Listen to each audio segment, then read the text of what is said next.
মুস্তাফিজকে অপমান করা মানে পুরো দেশকে অপমান করা, বিসিবিকে অপমান করা, সম্প্রচারকারীদেরকে অপমান করা, সাংবাদিকদেরকে অপমান করা, মুস্তাফিজ ভক্তদেরকে অপমান করা। শুধু তারা মুস্তাফিজকে অপমান করেনি, তারা বাংলাদেশের সকল জনগণকে অপমান করেছে। এই ইন্ডিয়া বাংলাদেশের কখনোই বন্ধু ছিল না। তারা 1971 সাল থেকে বাংলাদেশের ক্ষতি চেয়েছে, তারা কখনোই বাংলাদেশের ভালো চায়নি। ভালো চাইলে আজকে বাংলাদেশকে এইভাবে তারা ষড়যন্ত্রের মুখে ফেলতো না, বাংলাদেশে ফ্যাসিস্ট সরকারকে এইভাবে টিকিয়ে রাখতো না। ইন্ডিয়ান র দিয়ে এই বাংলাদেশকে সব সময়ের জন্য চাপিয়ে রেখেছে।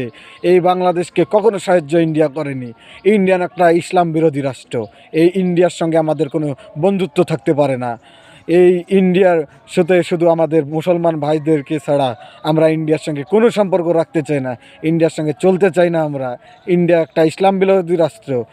ইন্ডিয়ার সঙ্গে সকল ধরনের সম্পর্ক বাংলাদেশ নষ্ট করে দিক, বিচ্ছিন্ন করে দিক।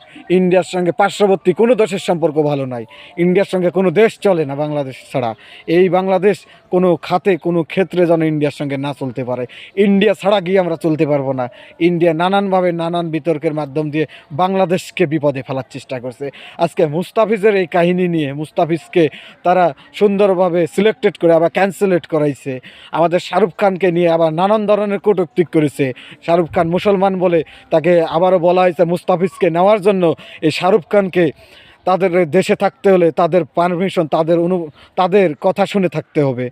এই ইন্ডিয়াকে আমরা সারা বাংলাদেশ থেকে মুছে ফেলাইতে চাই। আমরা ইন্ডিয়ান কোনো পণ্য নিতে চাই না, আমরা প্রতিটা পণ্যকে বয়কট করতে চাই।